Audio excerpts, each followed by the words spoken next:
जय माता दी दोस्तों, जय श्री हरि। स्वागत है आपका हमारी YouTube चैनल अभव्या वर्ल्ड में। दोस्तों, आज की इस वीडियो में हम आपके लिए भाद्रपद मास के शुक्ल पक्ष की पंचमी तिथि को किए जाने वाले ऋषि पंचमी की व्रत कथा लेकर आए हैं।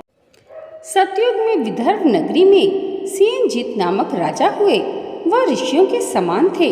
उन्हीं के राज में एक कृषक सुमित्र था।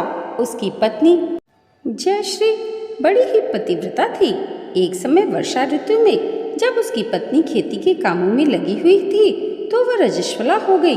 उसको रजस्वला होने का पता लग गया, फिर भी वह घर के कामों में लगी रही। कुछ समय बाद वह दोनों स्त्री पुरुष अपनी अपनी आयु भोग कर मृत्यु को प्राप्त हुए। जयश्री तो कुतिया बनी और सुमित्र को रजस्वला स्त्री के संपर्क में आने के कारण बैल की योनि प्राप्त हुई। क्योंकि ऋतु दोष के अतिरिक्त इन दोनों का कोई अपराध नहीं था, इसी कारण इन दोनों को अपने पूर्व जन्म का समस्त विवरण याद रहा। वे दोनों कुतिया और बैल के रूप में उसी नगर में अपने बेटे सुचित्र के यहाँ रहने लगे। धर्मात्मा सुचित्र अपने अतिथियों का पूर्ण सत्कार करता था। अपने पिता के श्राद्ध के दिन उसने अपने घर ब्राह्मणों को भोजन के लिए नाना प्रकार के भोजन बनवाए। जब उसकी स्त्री किसी काम के लिए रसोई से बाहर गई हुई थी तो एक सर्प ने रसोई की खीर के बर्तन में विष वमन कर दिया। कुतिया के रूप में सुचित्र की माँ कुछ दूर से सब देख रही थी। पुत्र की बहू के आने पर उसने पुत्र को ब्रह्म हत्या के पाप से बचाने के लिए उस बर्तन में मुंह डाल दिया।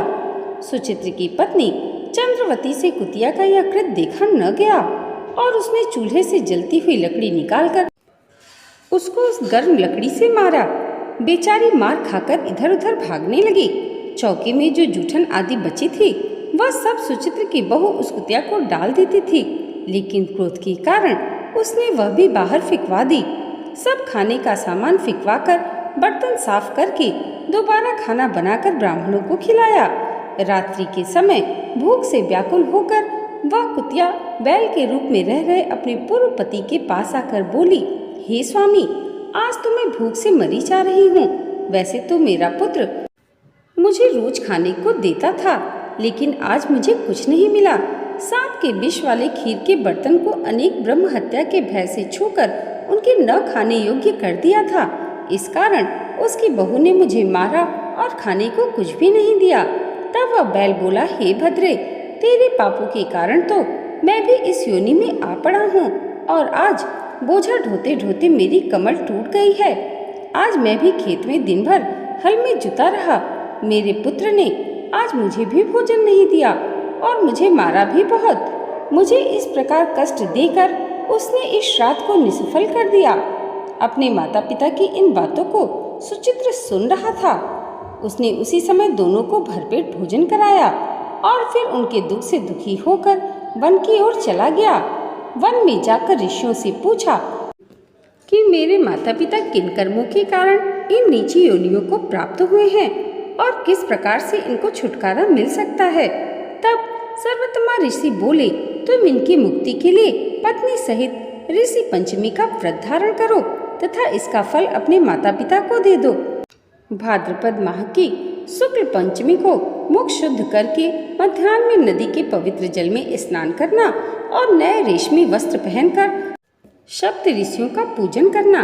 इतना सुनकर सुचित्र अपने घर लौट आया और अपनी पत्नी सहित विधि विधान से पूजन व्रत किया। इसके पुण्य फल से माता पिता दोनों पशु योनि से छूट गए।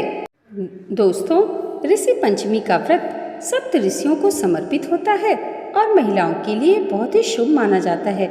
ऐसी मान्यता है कि इस दिन व्रत रखने और कथा पढ़ने या सुनने से इस जन्म के ही नहीं बल्कि पिछले जन्म के पाप भी समाप्त हो जाते हैं। ऐसी मान्यता है कि ऋषि पंचमी का व्रत करने से महामारी के समय हुई भूल से भी मुक्ति मिलती है। दोस्तों, आज की वीडियो अगर आपको अच्छी लगी हो तो इसे लाइक और हमारे चैनल पर पहली बार आए हैं तो सब्सक्राइब करना मत भूलिएगा। भगवान श्री हरि की कृपा आप सबके जीवन पर सदैव ऐसे ही बनी रहे, इसी मंगल कामना के साथ मिलते हैं अगले वीडियो में। तब तक के लिए जय माता दी, जय श्री हरि।